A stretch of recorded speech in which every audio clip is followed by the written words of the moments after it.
आज का जो हमारा चैप्टर है वो है human health and diseases. First of all we will clear about the terms of this chapter. ठीक है, ह्यूमन हेल्थ होता क्या है पहले हम ये समझेंगे, फिर हेल्थ की नेसेसिटी क्या होते हैं और किस वजह से हमारा हेल्थ जो है वो अफेक्टेड होता है। उसके बाद हमारा एक मेजर सेक्शन आएगा डिज़ीज़ का। हम डिज़ीज़ के बारे में पढ़ेंगे इस चैप्टर में और फिर पढ़ेंगे कि किस तरीके से जो इम्यूनिटी होता है, हमारे बॉडी में एंटीबॉडीज़ डेवलप होते हैं, वो किस तरीके से हमारे इम्यून सिस्टम को अफेक्ट करते हैं। कुछ इम्यूनिटी जो होता है वो नेचुरली हमारे बॉडी में डेवलप होता है बाय बर्थ, और कुछ एक्वायर्ड इम्यूनिटी होते हैं जिसे हम वैक्सीनेशन प्रोसेस के थ्रू अपने बॉडी के अंदर डेवलप करवाते हैं। फिर कुछ इम्यूनिटी से रिलेटेड डिजीज़ भी आएंगे जो हम इस चैप्टर में डिस्कस करेंगे। ये जो पूरा चैप्टर है आपका 2 लेक्चर में कवर होगा। आज के लेक्चर में हम पढ़ेंगे हेल्थ के बारे में और जो इम्पॉर्टेंट डिजीज़ हैं आपके एग्ज़ाम में आते हैं और how you have to write in your exam, वो भी आपको आज इस लेक्चर में सीखना है कि किस तरीके से हमें एग्ज़ाम में लिखना है कि हमारे जो मार्क्स हैं वो डिडक्ट ना हो, नेगेटिव मार्किंग ना हो। तो चलते अपने क्लास की तरफ और सबसे पहले हम पढ़ते हैं कि ह्यूमन हेल्थ होता क्या है। ठीक है, लोकल लैंग्वेज में ह्यूमन हेल्थ को हम कैसे डिफाइन करते हैं वैसे कि हेल्थ क्या होता है, it is a state of physical fitness. अगर देखा जाए तो बहुत से लोगों को हेल्थ की डेफिनेशन सिर्फ यही पता है कि if person is physically fit, उसको कोई बीमारी नहीं है, ठीक है, और उसको कोई डिसऑर्डर नहीं है, उसका जो बॉडी है वो कोई डिसफॉर्म नहीं है, तो हम बोलेंगे ही इज़ हेल्थी। ठीक है, but this is not only the parameter, along with this we should consider other factors. Second factor is mental fitness, हमें मेंटल फिटनेस भी देखना होगा एंड हम देखेंगे कि वो पर्सन जो है वो कितना सोशल वेलबींग है। तो if a person is physically fit, mentally fit and is social wellbeing, मतलब वो सोशल में, समाज में बहुत अच्छे से बिहेव कर रहा है, लोगों के साथ अच्छे से उठ रहा है, बैठ रहा है, ठीक है, अच्छे से रिस्पॉन्स कर रहा है, चिड़चिड़ापन नहीं है उसके अंदर, लोनलीनेस नहीं है, तभी हम उस पर्सन को क्या बोलेंगे कि हेल्दी है। If a person is disease free, यानी वो फिज़िकली फिट है बट वो मेंटली क्या है, अपसेट है, डिप्रेस्ड है, लोगों से मिल नहीं रहा है, अपने आप को आइसोलेट करके उसने रखा है, तो we can't say that the same person is healthy. तो हेल्थ की डेफिनेशन हमें एग्जाम में क्या लिखनी है, health it is a state of complete physical, mental and social wellbeing rather than only the absence of disease and physical fitness. जैसा मैंने अभी आपको एक्सप्लेन किया कि एक ऐसा स्टेट होता है जिसमें person should have complete physical, mental and social wellbeing होना चाहिए, but rather than only the absence of disease और फिजिकल फिटनेस। मतलब अगर उस पर्सन के अंदर कोई डिजीज़ नहीं है या वो क्या है, फिजिकली फिट है, तो हम ये नहीं कह सकते कि वो हेल्दी पर्सन है। It should be in state of complete physical, mental, social wellbeing. ठीक है, तो ये आपको एग्जाम में हेल्थ की ये वाली डेफिनेशन लिखनी है। नेक्स्ट हमारा टॉपिक आता है कि वाई हेल्थ इज़ नेसेसरी, क्यों हम हेल्थ को पढ़ रहे हैं।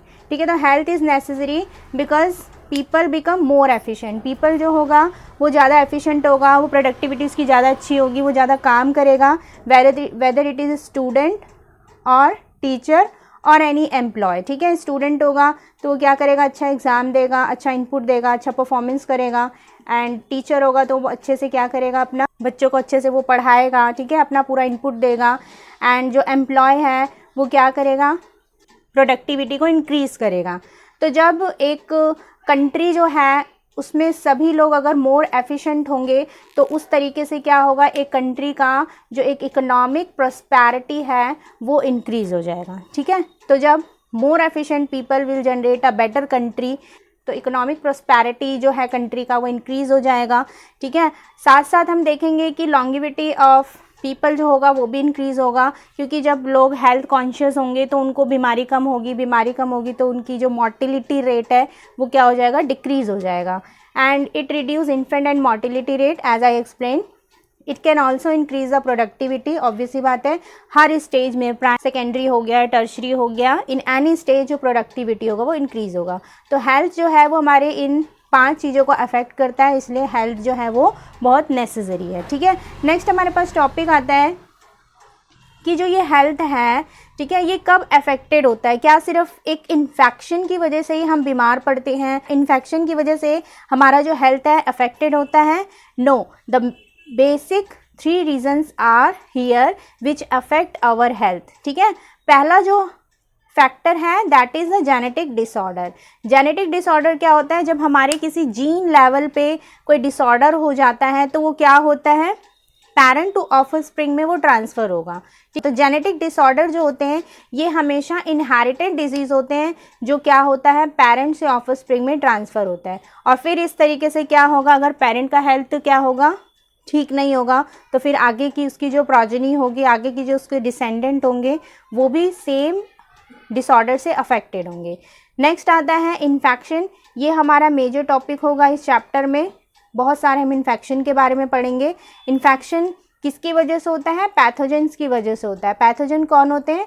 They are the agent which cause disease. It can be bacteria, it can be virus, it can be protozoa, it can be helminths. ठीक है, हम ये सारे डिजीज़ को आज इस चैप्टर में कवर करेंगे। Next is the last factor which affect our health is most important. आजकल के डेली लाइफ में ये सबसे मेजर फैक्टर देखने को मिल रहा है, दैट इज़ द लाइफस्टाइल, जिसकी वजह से बहुत ज़्यादा हार्ट स्ट्रोक आ रहे हैं, हार्ट अटैक के केसेस आ रहे हैं। तो क्या होता है लाइफस्टाइल में, हमारा जो लाइफ है बहुत रशी हो गया है। ठीक है, जिसकी वजह से कुछ हैबिट हमारे अंदर आ गए हैं और कुछ हैबिट हमारे अंदर से जा चुके हैं। हमारा फूड टेक का जो स्टाइल है वो भी क्या हो गया है, चेंज हो गया है।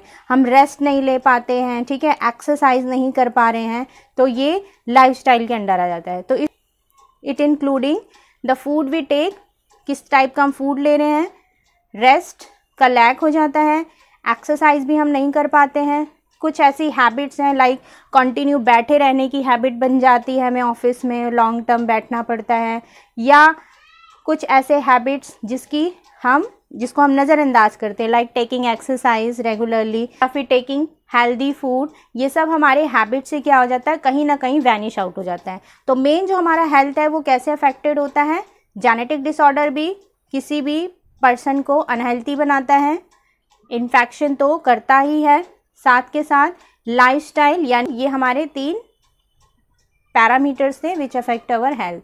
तो हेल्थ आपका यहाँ पे क्या होता है, कंप्लीट हो जाता है। अब नेक्स्ट टॉपिक आता है कि हेल्थ को हम कैसे इम्प्रूव कर सकते हैं। ठीक है, हमने पढ़ा हेल्थ क्या होता है, हेल्थ हमारे लिए नेसेसरी क्यों है, एंड हेल्थ हमारे बॉडी को कैसे अफेक्ट करता है। ठीक है, कौन कौन से पैरामीटर्स होते हैं जो हमारे बॉडी को अफेक्ट करते हैं।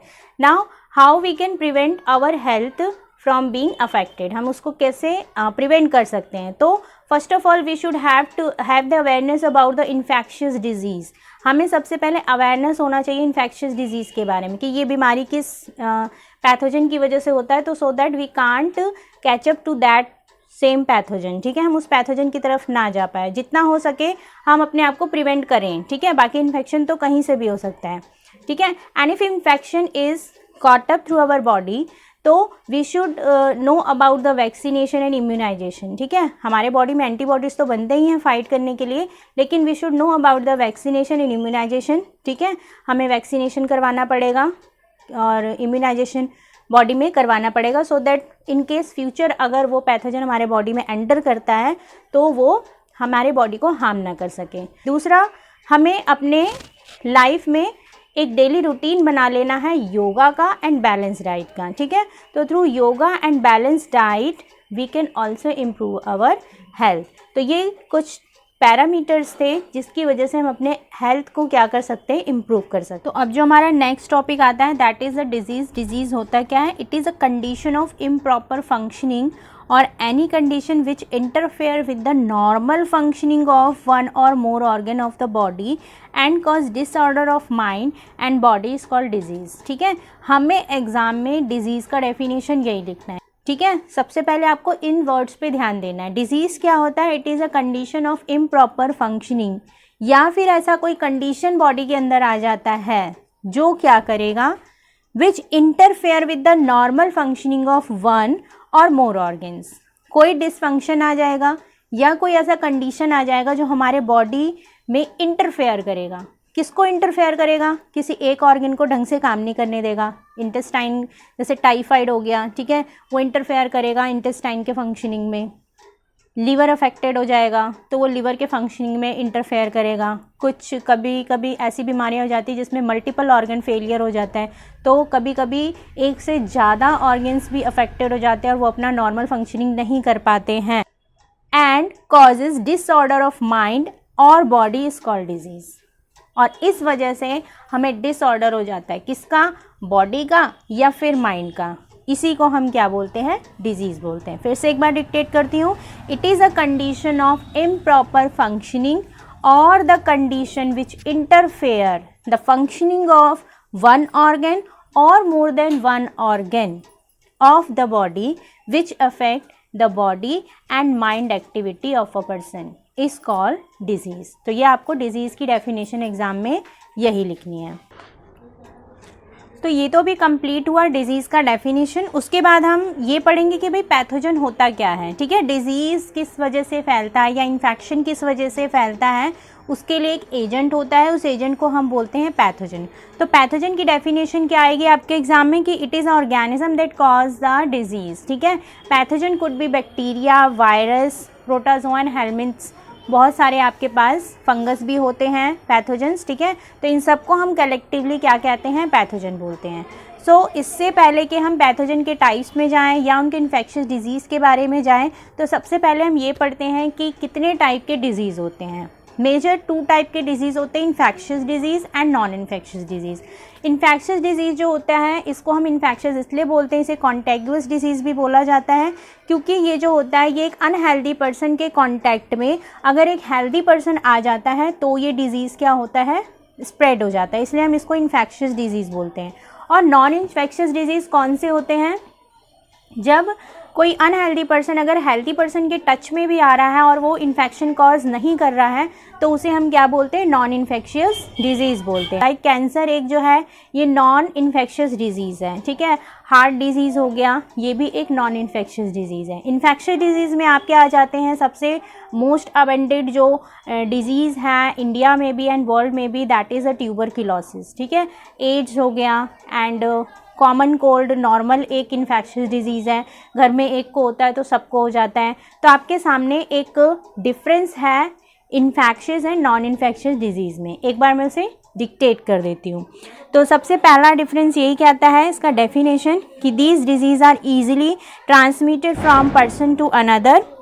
और एग्जाम्पल दिए आपको, कोल्ड, कॉमन कोल्ड जो है वो वायरस से होता है, सम टाइफाइड, निमोनिया, ये बैक्टीरियल डिजीज़ हैं, फाइलेरिया एस्कैरिस, ये जो है हेलमिंथस डिजीज़ है। इन सबको हम डिटेल में इस चैप्टर में पढ़ेंगे। Malaria is a protozoa disease, ये भी क्या होता है? अनहेल्दी से हेल्दी में ट्रांसफ़र होता है।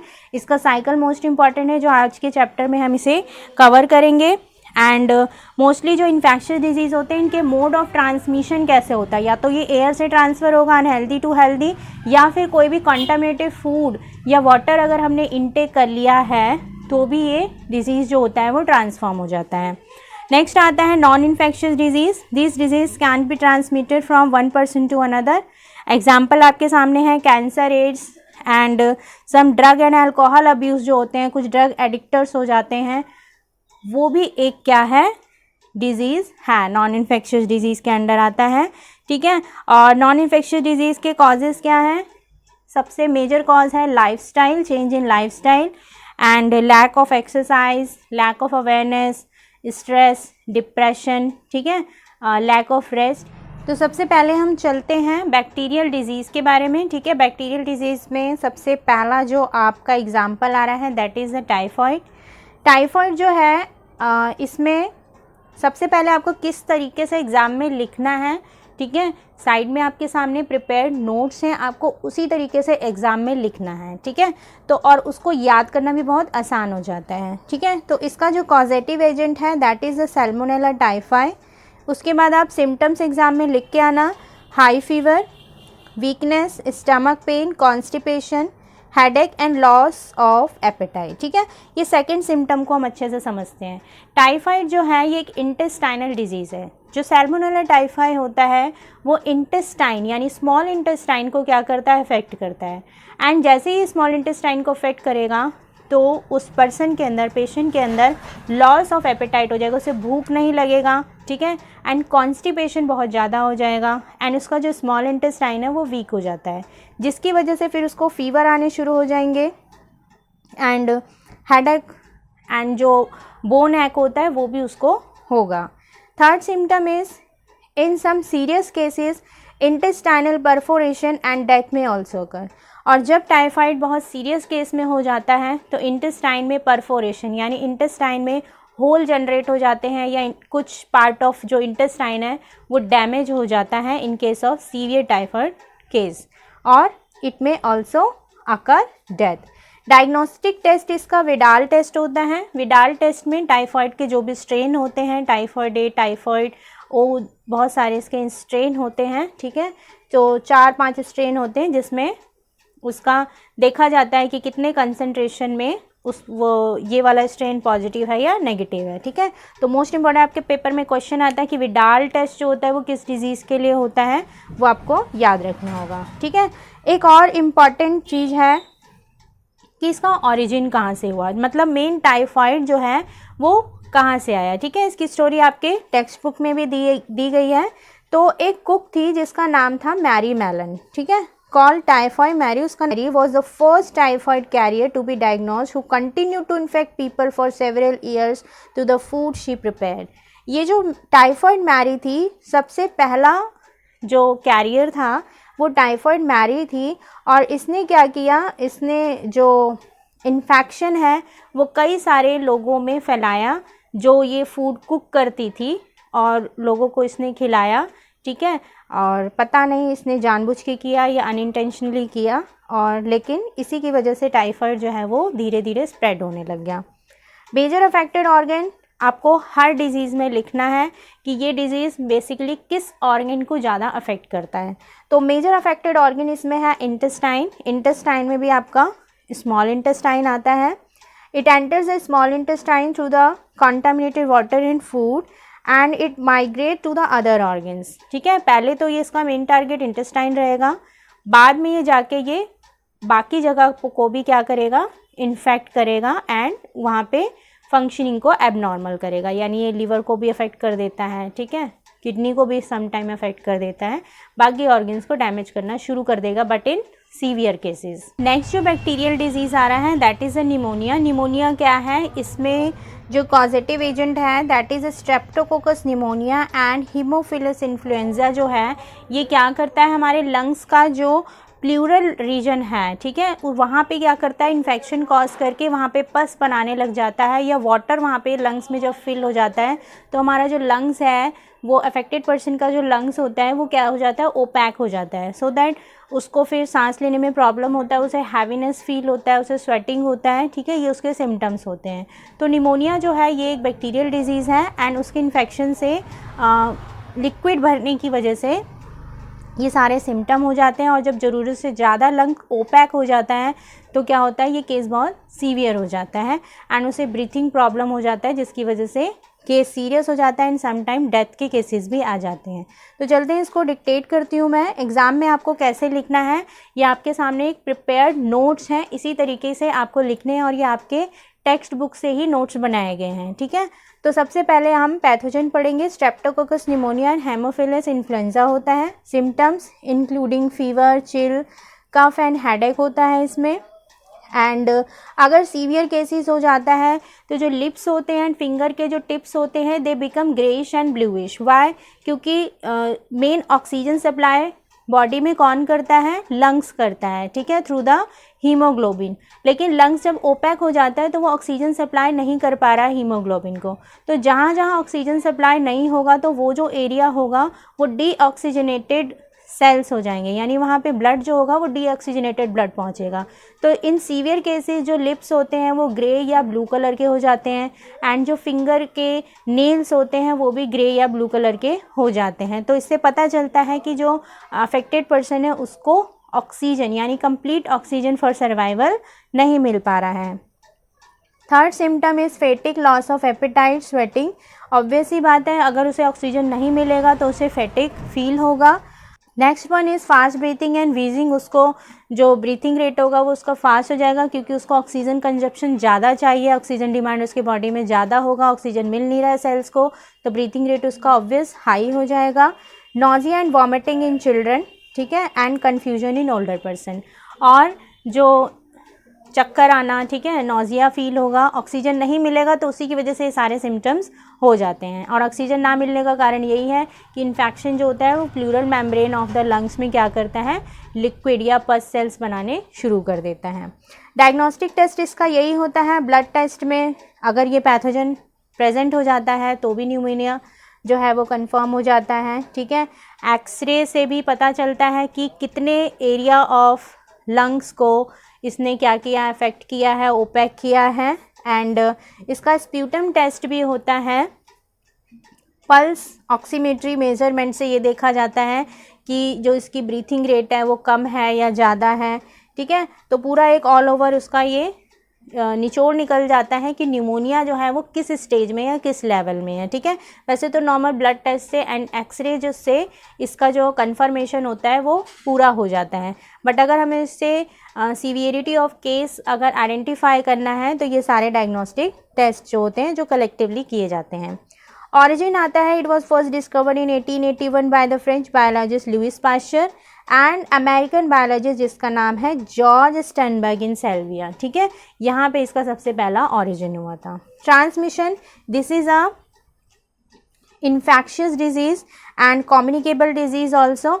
अगर अनहेल्दी पर्सन का जो ड्रॉपलेट है स्नीजिंग के दौरान या कफिंग के दौरान अगर वो हेल्दी पर्सन में चला जाता है तो it can be contiguous disease. तो infection is acquired by inhaling the droplets and aerosol release by the unhealthy person to the healthy person, या हमने अनहेल्दी पर्सन का कोई इन्फेक्टेड आर्टिकल इस्तेमाल कर लिया तो भी क्या हो जाता है, वो हेल्दी पर्सन में ट्रांसफ़र हो जाता है। अफेक्टेड ऑर्गन मैंने भी आपको बताया, लंग्स में एल्वियोलाई जो होता है वो इसका मेजर अफेक्टेड ऑर्गन होता है which leads into the respiratory problem. तो इस तरीके से आपका निमोनिया सेक्शन कंप्लीट हो जाता है और आपको इसी फॉर्मेट में एग्ज़ाम में लिख के आना है।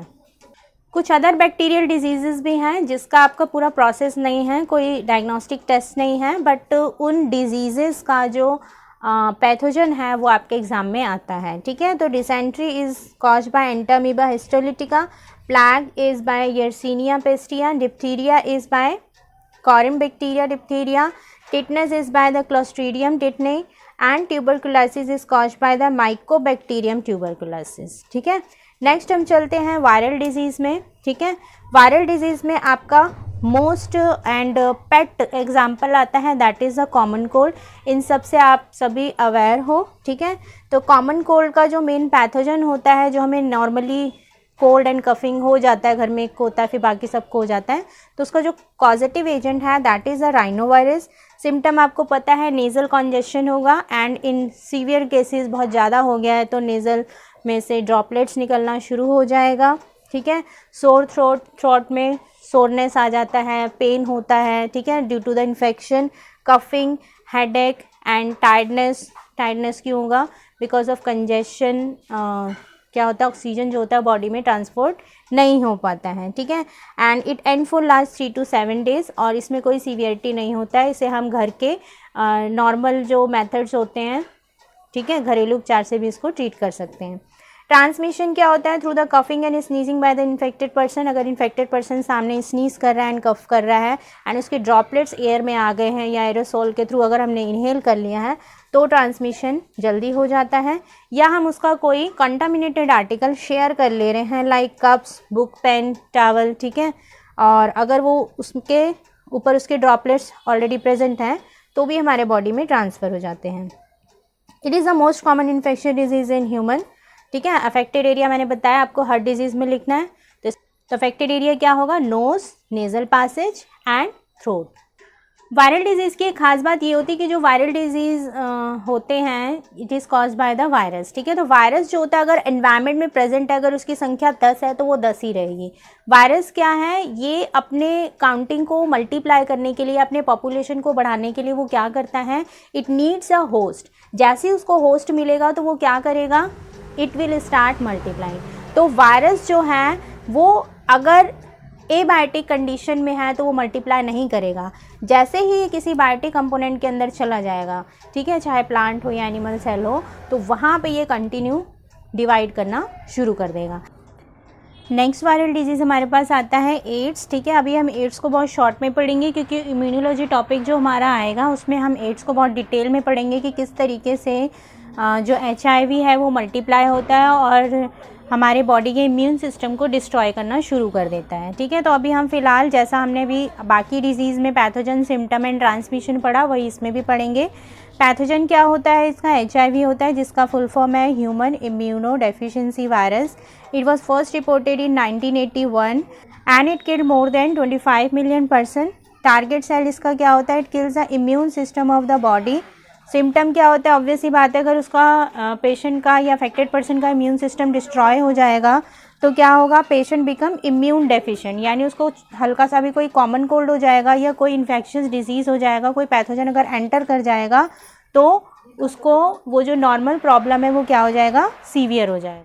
वायरल डिजीज़ के बाद अब आपका नेक्स्ट कैटेगरी आता है प्रोटोजोआ डिजीज़। प्रोटोजोआ डिजीज़ में जो सबसे इम्पॉर्टेंट डिजीज़ है दैट इज़ अ मलेरिया, क्योंकि उसका जो लाइफ साइकिल है मलेरिया का वो आपके एग्जाम में मोस्ट इंपॉर्टेंट है जो आता है, ठीक है। तो लाइफ साइकिल को हम अभी डिस्कस करेंगे, उससे पहले हम पढ़ते हैं उसका जो कॉजेटिव एजेंट यानी पैथोजन होता है वो क्या है और इसका हिस्ट्री पढ़ेंगे, सिम्टम्स पढ़ेंगे, ठीक है। एंड मेन अफेक्टेड जो एरिया होता है मलेरिया के केस में वो कौन कौन सा होता है, ठीक है। तो जो मेनली इसका पैथोजन होता है वो होता है प्लाज्मोडियम, ठीक है, प्लाज्मोडियम विवेक्स, ठीक है, Plasmodium malaria and P falciparum. ये इसके 3 स्ट्रेन होते हैं, अलग अलग टाइप ऑफ जो इसके स्पीशीज़ हैं ये अलग टाइप के मलेरिया क्या करते हैं? कॉज करते हैं, ठीक है।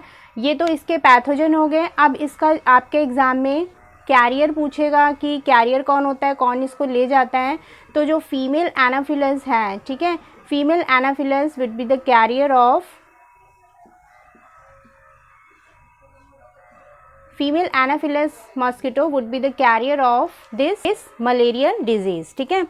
तो इसको एक बार डिस्कस कर लेते हैं। पैथोजन मैंने बता दिया है। इसकी हिस्ट्री जो है वो कई जगह पे तो चाइना मानी जाती है कि ये इसका मेन ओरिजिन जो है वो चाइना है, and some time it is considered as that कि इजिप्ट बिफोर 1570 बिफोर क्राइस्ट जो है वहाँ पे इसका ओरिजिन पाया गया था। बट मेनली ये जो मलेरिया डिजीज़ है it is a disease of tropical environment. Tropical environment ज़्यादातर अफ्रीका में पाया गया और सबसे पहले अफ्रीका में ही जो है मलेरिया पाया गया था, ठीक है। वहाँ का एनवायरनमेंट कैसा होता है? बहुत ज़्यादा वहाँ पे बारिश होती है। बारिश होने के बाद वहाँ का जो टेम्परेचर होता है बहुत हाई हो जाता है, ह्यूमिड एनवायरनमेंट वहाँ पे पाया जाएगा। तो जिस भी एरिया में ट्रॉपिकल एनवायरनमेंट पाया जाएगा वहाँ पे जो मस्कीटो होते हैं वो बॉर्न कर जाते हैं, ठीक है। तो इसलिए आप देखते होगे कि इंडिया में भी जब बारिश का मौसम हो जाता है, ठीक है, बहुत ज़्यादा बारिश हो जाती है, उसके बाद मौसम जो है वो ह्यूमिड हो जाता है एंड गर्म तब भी रहेगा आफ्टर हैवी रेन। तो उस एनवायरनमेंट में ये क्या करता है? मस्कीटो जो है वो बॉर्न करता है, ठीक है। और उसी टाइम पे मलेरिया के केसेस बहुत ज़्यादा देखने को मिलते हैं, ठीक है। सिम्टम इसके हैं शेकिंग, चिल, हेडेक, ठीक है, मसल एक, नोजिया होता है, वॉमिटिंग। अगर केस बहुत ज़्यादा सीरियस हो गया, लीवर में ज़्यादा इन्फेक्शन हो गया है तो वॉमिटिंग होता है, ठीक है, डायरिया, सम टाइम में cause anaemia and it will also cause jaundice, high fever होगा and due to loss of blood cell it can become life threatening by disrupting the blood supply to the vital organ, ठीक है। अभी हम cycle में पढ़ेंगे किस तरीके से ये ब्लड सेल को क्या करता है? डिस्ट्रॉय करता है, आरबीसी को डिस्ट्रॉय करता है, ठीक है। तो डिस्ट्रॉय करता है तो जितने भी वाइटल ऑर्गन है उसको क्या होता है? कंप्लीट ब्लड सप्लाई ना मिलने के कारण उसको कंप्लीट ऑक्सीजन भी नहीं मिलता है, मल्टीपल ऑर्गन फेलियर हो जाता है and even it can cause death also, ठीक है। मलेरिया पैरासाइट जो है उसको समझने के लिए अब हम इस साइकिल पे आएंगे, ठीक है। साइकिल में आप देखोगे कि एक मलेरिया जो है वो अपना पूरा लाइफ साइकिल कंप्लीट करने के लिए 2 होस्ट मांगता है, एक mosquito and second one is the human host, ठीक है। तो हम ह्यूमन होस्ट से इस लाइफ साइकिल को समझने की कोशिश करेंगे। देखो सबसे पहले क्या होता है, ये जो मस्कीटो होता है, यहाँ पे आपको मैंने जो पैथोजन है मैंने उसे रेड कलर से यहाँ पे हाईलाइट किया है, ठीक है। तो आपको मस्कीटो में रेड कलर दिख रहा होगा, these red colour are the sporozoites. Main जो डिजीज कॉजिंग पैथोजन होता है मस्कीटो में, दैट इज द स्पोरोजॉइट्स। ठीक है, तो ये स्पोरोजॉइट्स इस मस्कीटो के अंदर हैं। किस मस्कीटो के अंदर? एनाफिलस मस्कीटो के अंदर। तो एनाफिलस मस्कीटो के अंदर ये जो स्पोरोजॉइट्स हैं, जब ये किसी हेल्दी पर्सन को काटेगा तो ये स्पोरोजॉइट्स क्या हो जाएंगे, यहाँ पे इस हेल्दी ह्यूमन के अंदर क्या हो जाएगा, इंजेक्ट हो जाएगा। ठीक है, जैसे ही हेल्दी ह्यूमन के अंदर ये इंजेक्ट होगा तो सेकेंड स्टेप क्या होगा, ये जितने भी पैरासाइट्स हैं, parasite reaches the liver through the blood. जितने भी ये पैरासाइट हैं, रेड कलर को आप देख रहे हो, ये सारे पैरासाइट्स हैं, दैट इज स्पोरोजॉइट्स। ये स्पोरोजॉइट्स क्या होंगे, लिवर में पहुंच जाएंगे थ्रू द ब्लड सप्लाई। अब लिवर के जितने भी सेल्स हैं उसको ये डिस्ट्रॉय करना शुरू करेगा स्पोरोजॉइट्स। तो थर्ड स्टेप में क्या होता है, पैरासाइट क्या करेगा, अपनी काउंटिंग को बहुत ज़्यादा इंक्रीज करेगा थ्रू द एसेक्सुअल रिप्रोडक्शन। तो एसेक्सुअल रिप्रोडक्शन से ये हर लिवर सेल में क्या करेगा, देखो इसकी काउंटिंग बढ़ जाएगी और फाइनली क्या होगा, लिवर सेल बर्स्ट होके उसके अंदर जितने भी स्पोरोजॉइट्स थे वो बहुत लार्ज अमाउंट में लिवर सेल से बाहर आ जाएगा। ठीक है, अब जब ये स्पोरोजॉइट्स लिवर सेल से बाहर आ जाएगा तो फोर्थ स्टेप में ये पैरासाइट क्या करेगा, हमारे बॉडी के जितने भी आरबीसीज हैं उसको ये अब इन्फेक्ट करेगा। तो ये स्पोरोजॉइट्स क्या होते हैं, आरबीसी के अंदर चले जाते हैं, आरबीसी के अंदर कंटिन्यू मल्टीप्लाई करेंगे एंड फाइनली ये रेड ब्लड सेल को भी क्या करते हैं, रप्चर करना शुरू कर देते हैं। जैसे ही ये आरबीसी को रप्चर करेंगे तो आरबीसी के अंदर से एक टॉक्सिन मटेरियल निकलता है जिसे हम बोलते हैं हीमोजाइन। ठीक है, ये हीमोजाइन टॉक्सिक मटेरियल जो होता है यही क्या करता है, ऑनसेट ऑफ फीवर कॉज करता है। ठीक है, चिल फील होता है, यानी मलेरिया के जो सिम्टम्स आने अब शुरू हो जाते हैं वो कब होता है, जब किसी अफेक्टेड ऑर्गन के अंदर जो आरबीसी है वो क्या हो जाता है, रप्चर हो जाता है। ठीक है, अब आरबीसी जब रप्चर हो गया तो यहाँ से लेके यहाँ तक अभी आपने क्या देखा, जो स्पोरोजॉइट्स हैं वो अपने काउंटिंग को इंक्रीज कर रहा है, यानी यहाँ से लेकर यहाँ तक आपको ह्यूमन होस्ट के अंदर जो मोड ऑफ रिप्रोडक्शन दिख रहा है, किसका, स्पोरोजॉइट्स का या पैथोजन का, पैरासाइट का, वो कैसा दिखा आपको, एसेक्सुअल मोड ऑफ रिप्रोडक्शन दिखा है। अब ये क्या करेगा, अपना सेक्सुअल मोड ऑफ रिप्रोडक्शन भी करेगा। फिफ्थ स्टेप में ये क्या करेगा, गैमीटोफाइट प्रोड्यूस करेगा। ठीक है, क्योंकि सेक्सुअल रिप्रोडक्शन में हमें फर्टिलाइजेशन की ज़रूरत होती है। ठीक है, तो ये जो मलेरिया पैरासाइट है अपने गैमीटोफाइट निकालेगा, male gametophyte and female gametophyte. अब ये जो male gametophyte and female gametophyte है ये क्या करेगा, मस्कीटो के स्टमक में चला जाएगा। ठीक है, मस्कीटो के स्टमक में जब ये जाएगा, कैसे मस्कीटो के स्टमक में जाएगा, ये देखो यहाँ से ये जो ह्यूमन था अब यहाँ पे ह्यूमन क्या हो गया, इन्फेक्टेड हो गया है। ठीक है, यहाँ पे ह्यूमन अभी इन्फेक्टेड नहीं था, जैसे मस्कीटो ने इसको काटा ये सारा इन्फेक्शन अब इस ह्यूमन के अंदर आ गया। अब कोई जब नया मस्कीटो आएगा, देखो मैंने मस्कीटो के अंदर अभी रेड शो नहीं किया है क्योंकि ये मस्कीटो के अंदर अभी स्पोरोजॉइट्स हैं ही नहीं। तो अब ये मस्कीटो क्या करेगा, इन्फेक्टेड पर्सन से, यहाँ पे जो ह्यूमन है वो इन्फेक्टेड है, यहाँ से अब वो क्या करेगा, जब वो ब्लड को सक करेगा तो ये ब्लड जो है वो इसके स्टमक में चला जाएगा। ठीक है, स्टमक में जब जाएगा तो ये जो भी दोनों male gametophyte and female gametophyte हैं they will fertilise in the stomach of the mosquito. जैसे ये फर्टिलाइजेशन यहाँ पे होगा, ठीक है, तो क्या होगा, जो जाइगोट है वो मस्कीटो के इंटेस्टाइन में चला जाएगा। जाइगोट क्या होगा, कंटिन्यू ग्रो करेगा और फिर वो स्पोरोजॉइट्स में कन्वर्ट होके मस्कीटो के कहाँ, सलाइवरी ग्लैंड में इकट्ठा हो जाएगा। This is the salivary gland of mosquito, this is the salivary gland of mosquito. ठीक है, तो इंटेस्टाइन से सारे स्पोरोजॉइट्स निकल के मस्कीटो के सलाइवरी ग्लैंड में क्या हो जाएंगे, इकट्ठे हो जाएंगे एंड फिर से अगेन एक नया साइकिल शुरू हो जाएगा, यानी कि यहाँ पे अब मस्कीटो के सलाइवरी ग्लैंड में स्पोरोजॉइट्स प्रेजेंट है। जैसे ही वो हेल्दी पर्सन को काटेगा तो क्या हो जाएगा, दोबारा से इन्फेक्शन का एक नया साइकिल शुरू हो जाएगा। ठीक है, तो ऑल ओवर अभी आपने क्या किया एक बार रिव्यू कर लेते हैं। हेल्दी पर्सन को जब इन्फेक्टेड मस्कीटो ने काटा तो स्पोरोजाइट्स अंदर जाते हैं, वहाँ से स्पोरोजाइट्स ह्यूमन के लीवर में जाता है, लीवर से फिर वो लीवर सेल से बर्स्ट होके वो फिर आरबीसी को इन्फेक्ट करता है। जैसे ही आरबीसी से भी वो स्पोरोजाइट्स बाहर आएंगे तो वो अपने मेल एंड फीमेल गैमेटोफाइट बनाएगा और ह्यूमन जो है वो क्या हो जाएगा, इन्फेक्टेड हो जाएगा, यानी अब उसको मलेरिया हो चुका है। अब कोई नया मस्कीटो आके जब उस इन्फेक्टेड पर्सन को काटेगा तो वो जो स्पोरोजॉइट्स गैमेटोफाइट थे वो क्या होंगे, मस्कीटो के अंदर चले जाएंगे। वो भी कहाँ जाएंगे, स्टमक के अंदर जाएंगे। स्टमक के बाद वहाँ पे फर्टिलाइजेशन होगा। फर्टिलाइजेशन होने के बाद जो स्पोरोजॉइट्स बनते हैं वो इंटेस्टाइन में चले जाएंगे, वहाँ पे ग्रो करेंगे।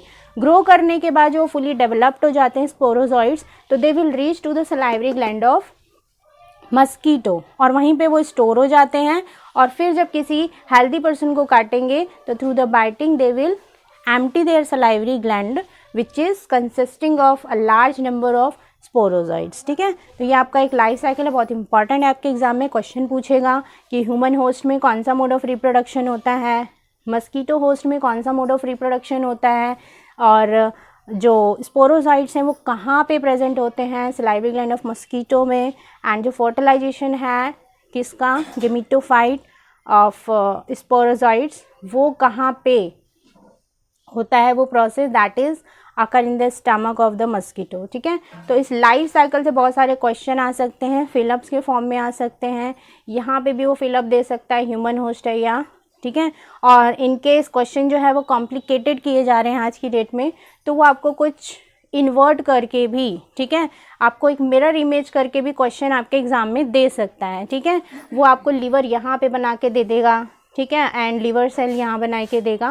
मतलब ऑल ओवर ये आपका जो डायग्राम है वो अपोजिट भी हो सकता है। तो आपको एक तरह से साइकिल अच्छे से समझ लेना है। ठीक है, एग्जाम में जो भी आएगा वो आपको इस साइकिल, अगर आप साइकिल ड्रॉ करके आ जाओगे, एक प्रोसेस नहीं लिख रहे हो, अब मैंने सारे प्रोसेस यहीं पे लिख दिए हैं, तो भी आपको फुल मार्क्स मिलेंगे। और जो भी जितनी डिजीज़ हैं, ठीक है, उसका जो एक प्रिपेयर्ड नोट्स है वो वीडियो के लास्ट में आपको उसकी क्लिप्स मिल जाएंगी। ठीक है, सो दैट आप उसको एग्जाम में अच्छे से लिख सको। ठीक है, नेक्स्ट जो हमारा डिजीज़ आएगा bacterial disease, that is the amoebiasis. Amoebiasis में क्या होता है, जो उसका पैथोजन होता है that is the Entamoeba histolytica, और इसमें जो अफेक्टेड ऑर्गन्स होता है मेनली द लार्ज इंटेस्टाइन। ठीक है, और इसका वेक्टर आएगा कि वेक्टर क्या होता है, जितने भी हाउस फ्लाई होते हैं वो क्या करते हैं, एंटामीबा हिस्टोलिटिका को कैरी करके जब वो फूड में बैठते हैं, ठीक है, जितने भी हम स्ट्रीट फूड खाते हैं, अगर वो वहाँ बैठ जाते हैं तो ये बीमारी हो जाती है।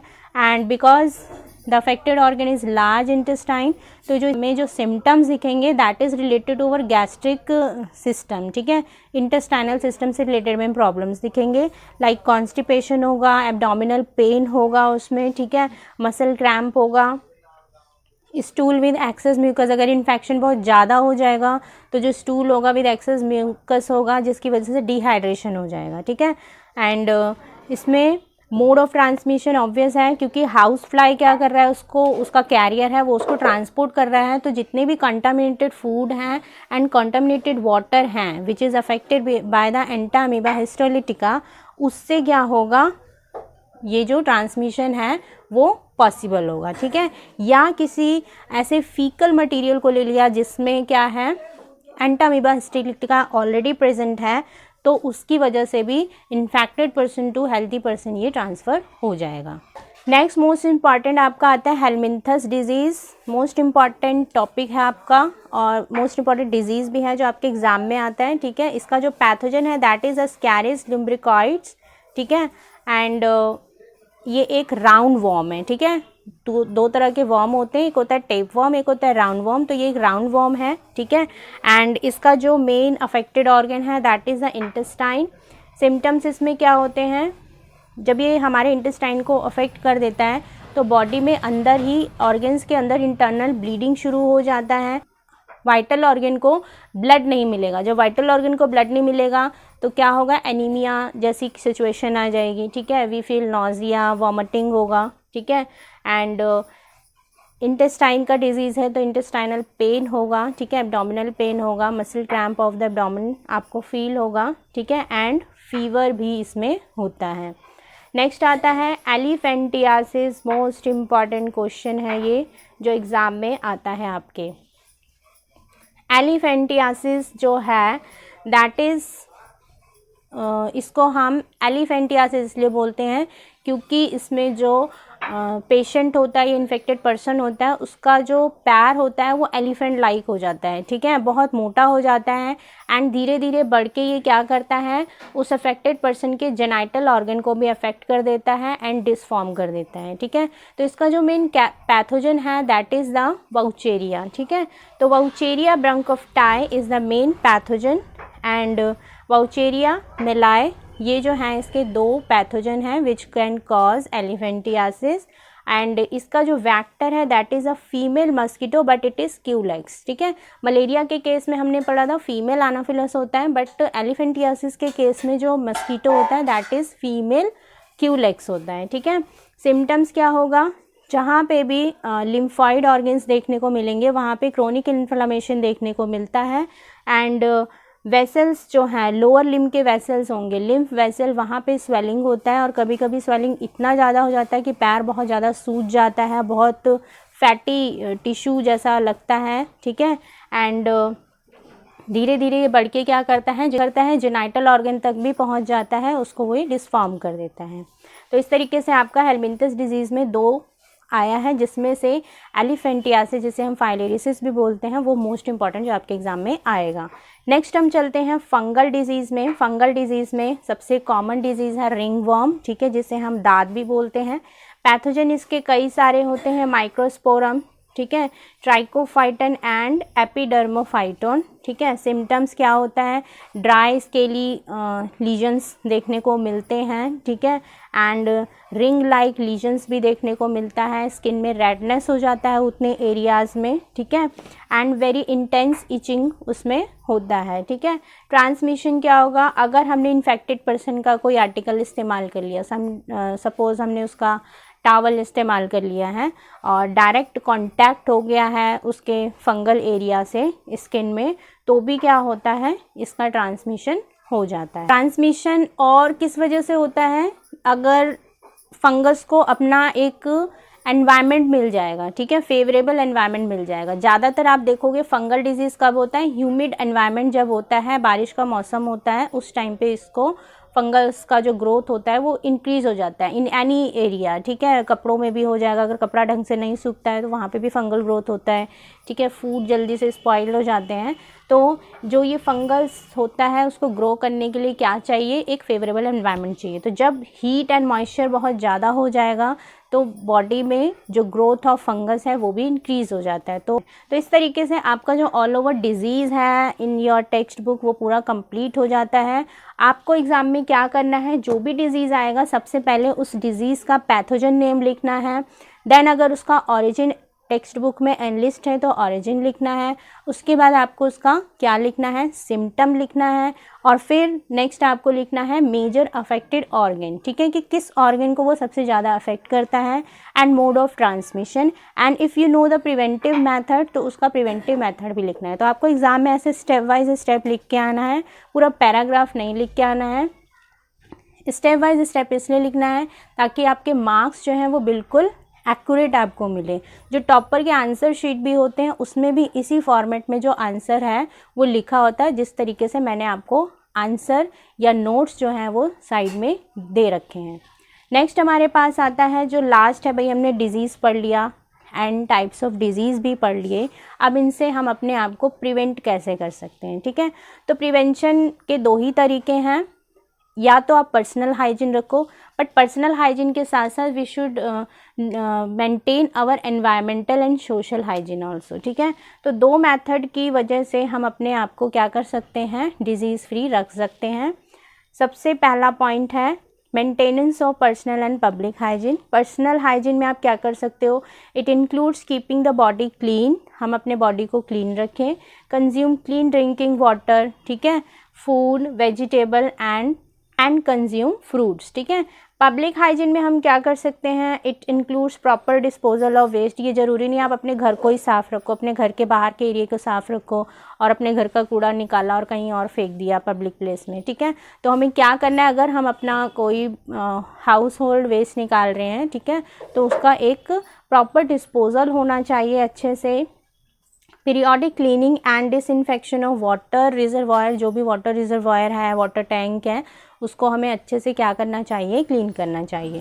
थर्ड इज़ अगर हमें कोई डिजीज़ हो भी जाता है तो we should use some antibiotic और drugs significantly so that we can kept ourselves away from any infectious disease.